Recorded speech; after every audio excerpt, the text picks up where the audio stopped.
Stoy! Mga hayop kayo ah. Alam ko sa kakabaliwala sa akin yan. Ha? Matigas ka talaga. Bis na palabas.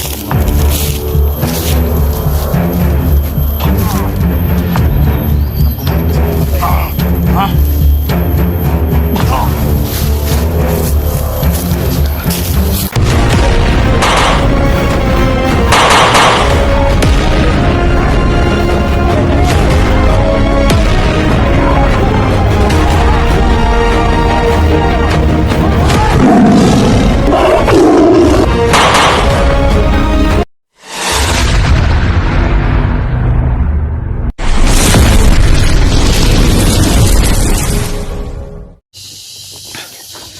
So ayan mga tol, nasunog natin yung lumabas tulong sa pagtawag natin mga demonyo. So kailangan natin lumabas dito mga tol. So dito pa rin yung apoy oh. Pero ramdam ko mga tol, may mga kalaban pa rin sa paligid. So sayang lang mga tol at yung ating nakuha sa pagtawag ng mga demonyo ay isa lang. Pero at least mga tol, nasunog natin. Yan, naging abo na. So yan tol, ay dandahan tayo nalabas dito. So magmusay tayo sa paligid mga tol, kasi may binulong sa akin tol no, ang aking gabay na baka daw bukas tol ay siya yung magdala ng aking kamera. So siyempre mga tol no, ay nag-ipon mo siya ng lakas, kasi hindi talaga basta-basta tol yung kanyang nabitawan na lakas doon sa paggamot niya kaya Baby James. So naibalik niya yung boses ni Baby James, pati yung sugat sa paa, pati yung sugat ko tol sa paa, naging okay na lahat. So tara tol, labas tayo dito. At alam ko may mga kalaban pa dito.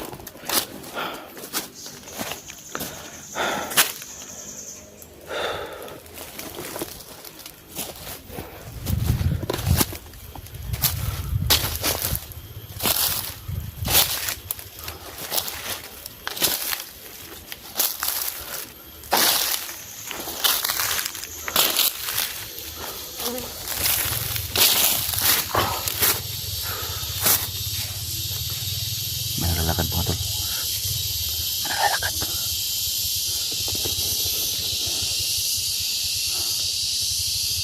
Saan ka banda to?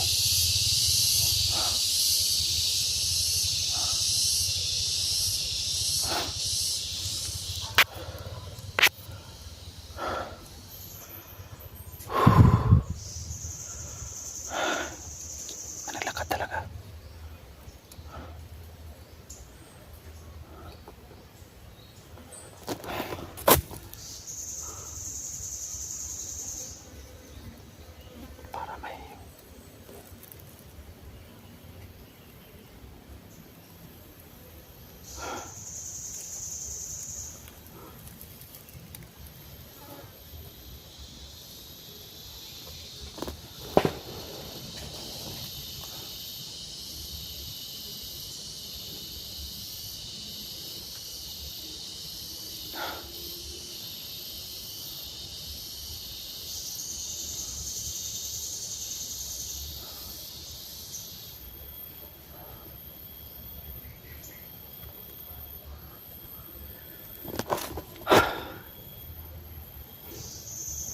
So sana mga tol ay maging okay na sa badan, kasi nakapag-aalin na tayo.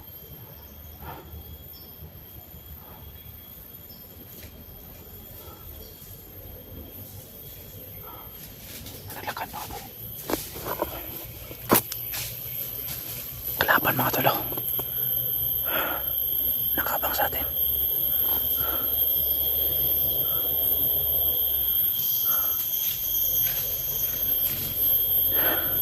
Kalaban talaga mga tol. Kalaban talaga mga tol. Sabi ko na tol, may kasama pa yung ating nasunog kanina.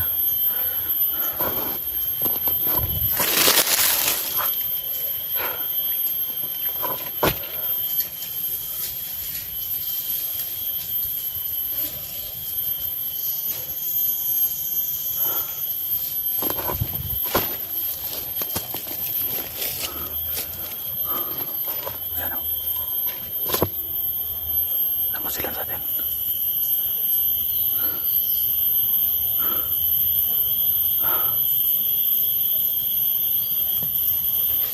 Basta ba tayo, tol? Ano yung gagawin niya? Ang demonyo pa rin yan. Mga hayop talaga itong mga demonyo na ito.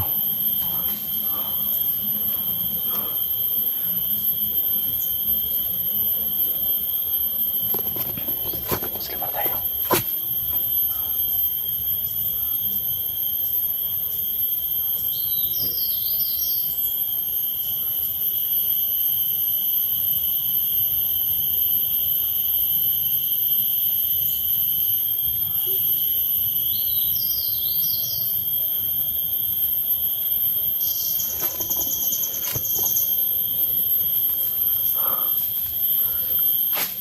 Tara, tara.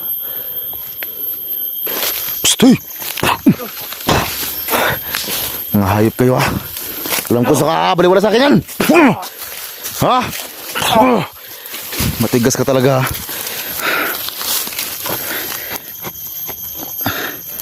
Imbis na palabas ako mga tol. Ayun na ako sa akin. Alam ko matigas kang mamatay. Ha? Tigas ka.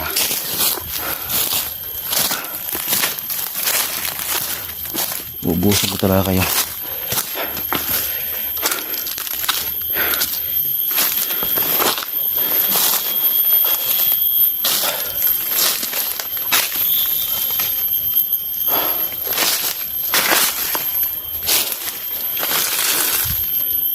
Yan tol, mag-ingat lang tayo kasi may nakaharang sa atin.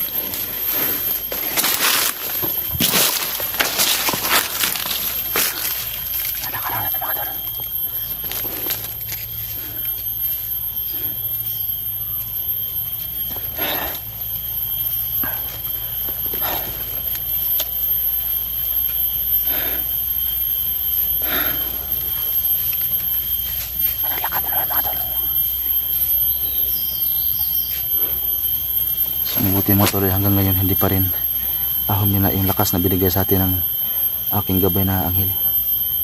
Kasi ilang beses ko itong nagamit mga tol. Kahapon sobrang dami ko napatay kahapon. Gamit ang oras na binigay sa atin. Ngayon imbis na palabas na po tayo galing nag-alay sa kay Badan. May nakaharang sa atin.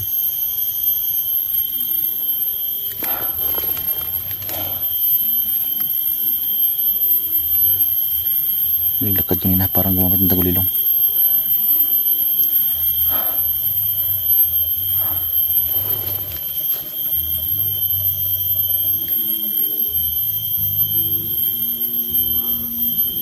Itong may-ari ng kambing mga tol, parang delikado siya dito. So bala ko talaga sanang pagsabihin sa mga tol na lumipat muna siya dito sa kanyang area. Kasi napakarami kasi yung mga hayop mga tol. May mga manok, meron siyang baka, may mga kambing. Kaya nga dito kami lagi tol bumibili pag mayroong tumutulong sa amin na pangalay. At siyempre tol, yung malaking puno tol na sinasabi ni ama na pwedeng alayan, medyo malapit na rin sa kanila. Kaya nga yung boses ng mga sound sila ay rinig lang mula dito, lalo na kapag ang hangin ay papunta dito. So yan tol, pag maging okay si Badan, maging mabalik na sa normal si Badan mga tol, pagsabihan namin yan yung may-ari ng mga kambing na aming pinagkukunan. Kasi napakadelikado talaga nila dito mga tol. Yung mga demonyo andito lang sa paligid. So kaya kan may humarang sa atin bisa palabas na tayo. Pero nagpasalamat talaga ako tol sa aking gabay. Kasi hanggang ngayon sobrang lakas pa rin ng aking kapangyarihan na binigay niya.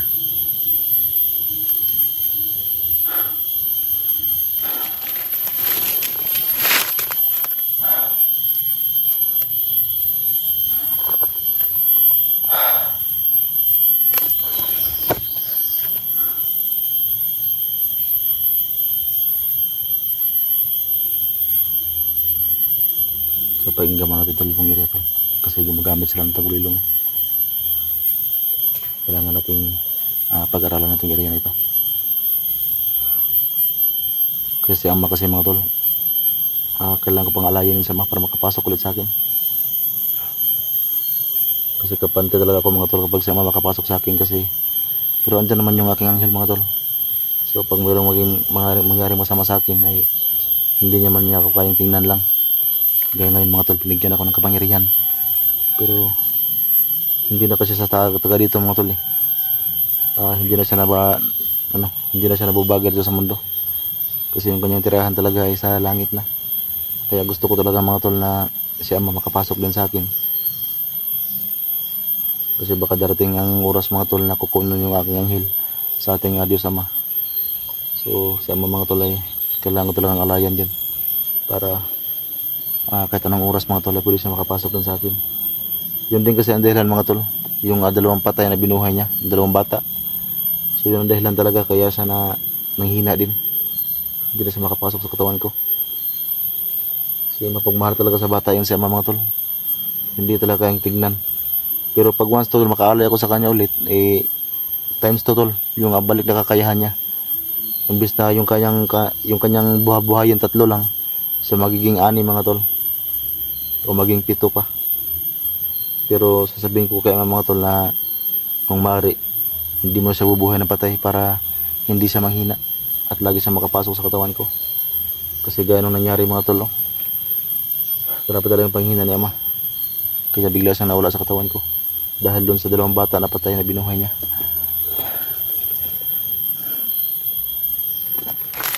Tara mga tol.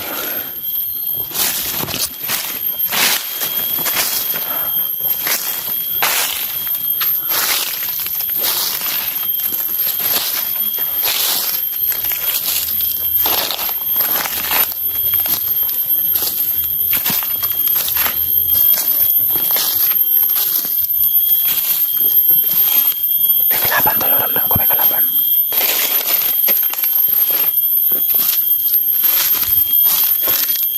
Nakaharang pa rin sa akin.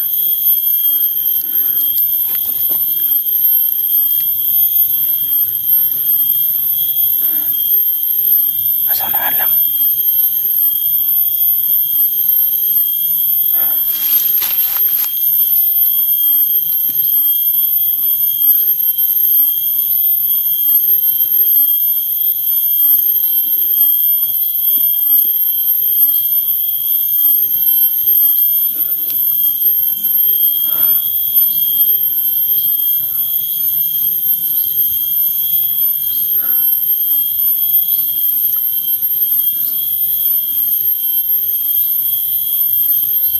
Tol, sobrang tahimik nila.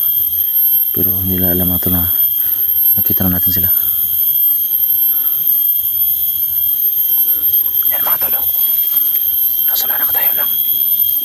Ayan o.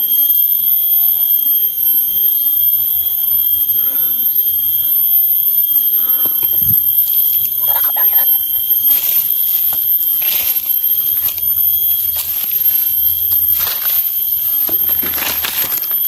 Yan mga tol. Yan ang sinasabi ko.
Yan tol, siguruhin natin to. Ang buhay pa.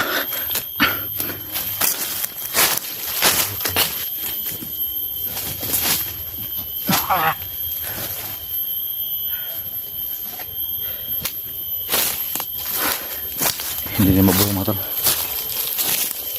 Yung ating sa loob ng tol, yung mga kanina lang. Kasi ramdam ko yung lakas nun. Yan, hindi ganong malakas yan.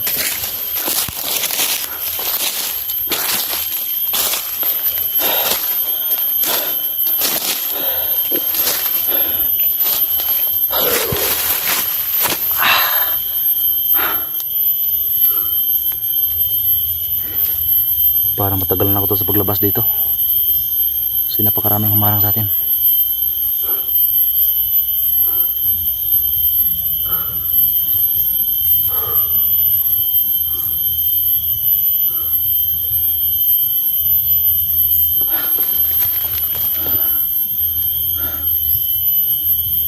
Kailangan mag-ingat tayo.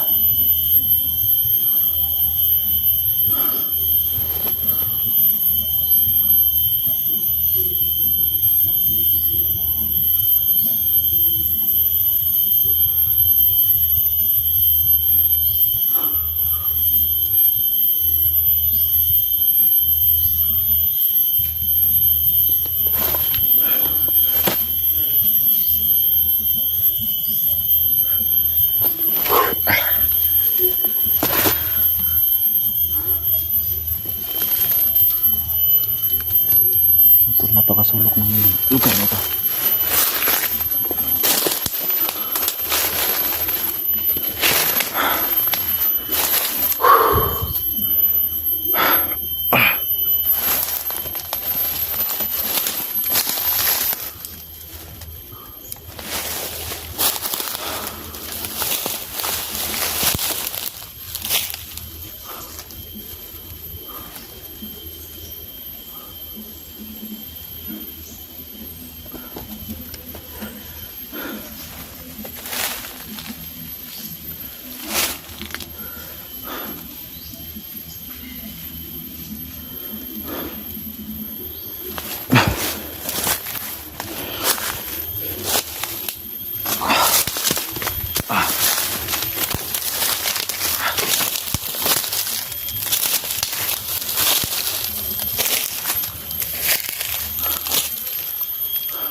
May mga apak dito mga tol.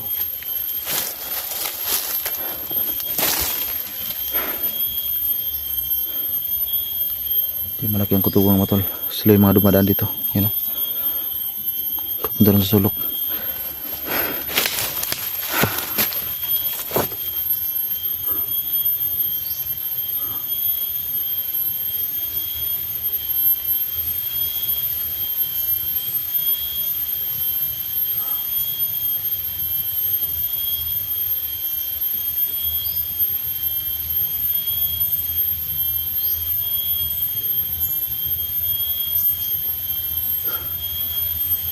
Masila mga tol. So pag wala na tayong mapansin dito, lalabas na tayo. Kasi kailangan kong patayin tol. Basta may masago patay dito. Kasi sayang tol pag hindi natin sila mapatay. Kaya magpasimula tayo dito. Kahit ilang minuto lang. Para kahit pa paano tol ay makuha na rin sila. Kasi yung sabi tol ay 50 sila lahat na pinadala dito sa mundo para makasip na lagim. Pero alam ko tol nasa mga 30 na lang sila ngayon. Kasi medyo marami yung napatay natin mga tol. Yun, para manilakad ba nga mga tol.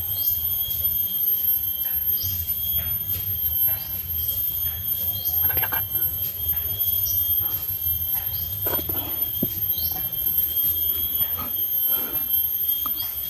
So siya banda to.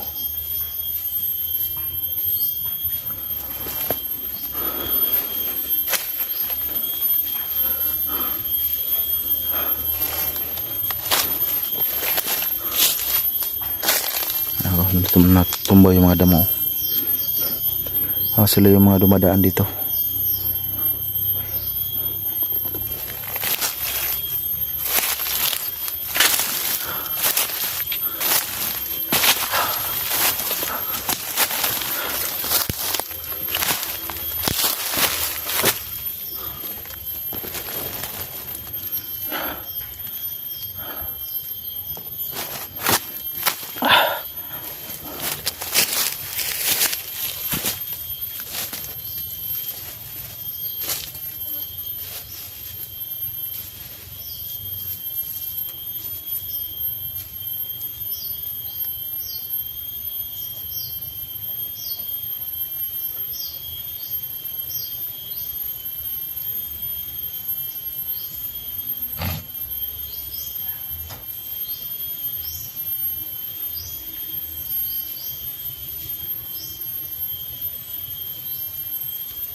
Ito, labas na dito. Kasi ito, nakakalangan itong puntahan ito ng location ni Bidan.